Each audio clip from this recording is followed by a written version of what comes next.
Guys, magandang hapon. Ang ibibideo ko ay shear wall. Ayan. Shear wall ito. May isang kulong dun sa gawing yon sa corner na yon. Pero ito ay butas. Dahil ito ay may abang na hagdan papunta dito sa taas. Sa elevated floor niya. Bali kung mapapansin mo, yung nasa ibaba nitong bakal is 32. Ayan o, 32 yan. Pero pagdating doon sa taas, ang naka-splice sa kanya ay 16. Ayan, 16 mm. Pero yung dito sa baba, 32. Reduce yung bakal natin. Ini-reduce na siya dahil ang dulo niyan ay roof deck na.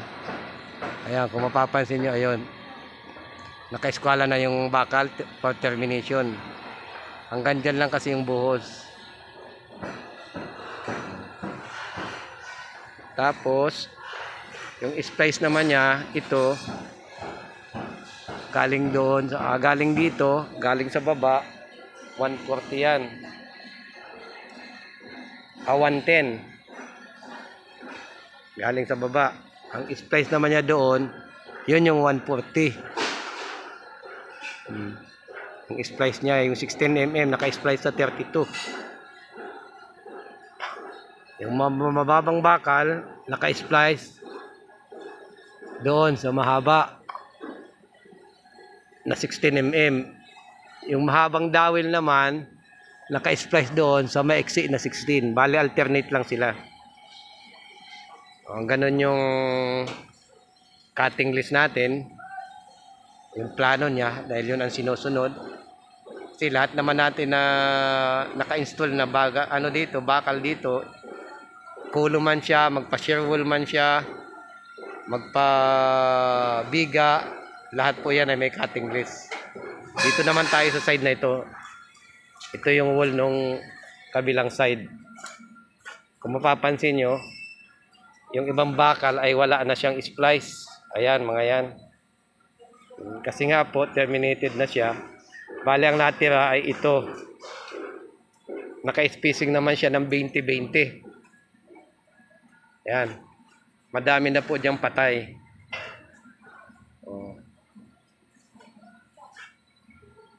Ang natira dyan, yung naka-spacing niya na 20 cm, naka-alternate sa gitna, yung patay. Ayan. Ganon din yung splice nito. Hanggang dulo yan dyan. Ayan po. Mamaya babalik ako doon. Iikot ako doon sa kabilang side para yung makita yung kulom.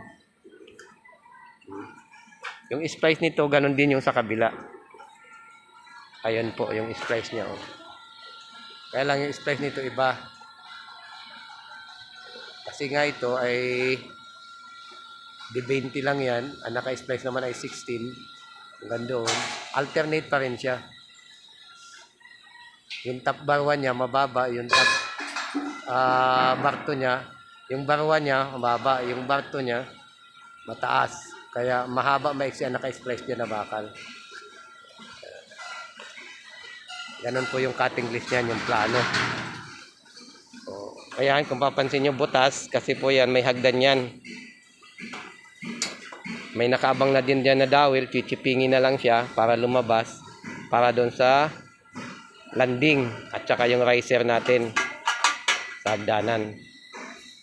Punta po tayo dito sa kabilang side. Ayan. Para makita natin ulit yung kabila. Dito naman, ganun pa rin. Yung splice niya sa 32 rin.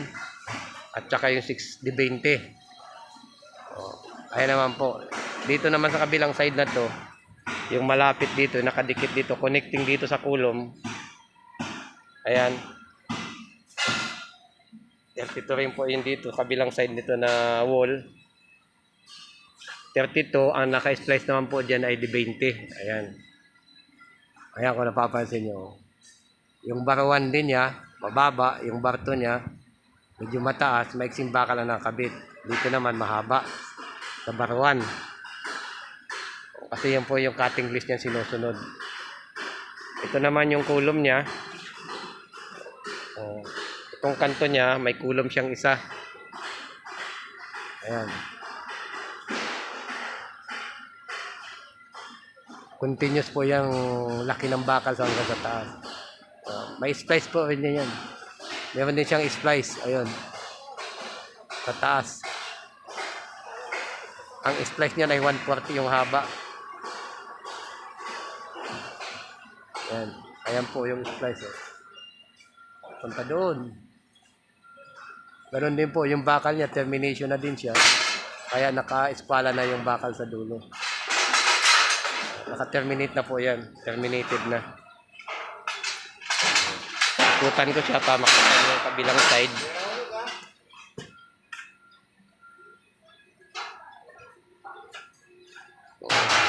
Hindi pa siya na didismantling yung tinapakan namin pagkabit niyan. Kasi may mga pa siya. Scaffold pa siya. Ayan. Tapakan natin. Ito yung kabilang side niya. Ayan yung kulom. Naka-terminate na rin po yan. Kasi naka-espala na yan sa taas.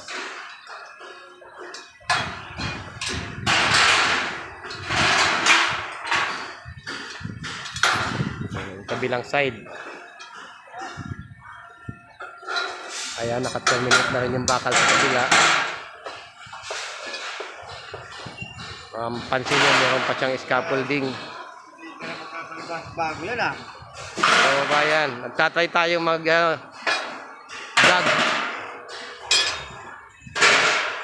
Ayan po yung kabilang side niya. Kasi andun yung hagdan, yung abang doon sa butas na yan. Ito na naman yung kabilang side niya. Hindi masyadong makita na kasi andyan pa yung mga scaffolding natin. Hindi pa na-dismantling. Kasi yan po ay per approval pa, hindi pa yan approve sa QC natin. Sa lahat guys ng makapanood ng video na to, paki-support po ang aking YouTube channel. Paki-like, paki-subscribe, at paki-share na rin po. Paki-share na rin po. Ako po ay baguhan na nagbablog.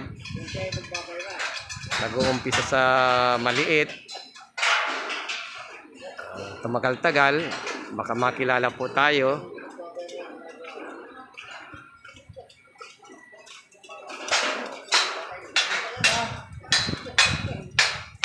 Mga kabakal, mga ka-construction, alam ko na related kayo sa trabahong ito. Ayan nga sa kabila, may nagagawa naman po ng hagdan. I-erect naman sila ng hagdan. Kasi may ilalatag sila dito. Yan. Yung second lift po, yan ang shear wall sa kabila. Lalagay sila dyan ng wall pad, concrete pad para patungan ng forma, patatadyakan. Guys, hanggang dito na lamang ang aking vlog. Maraming salamat. Bye-bye.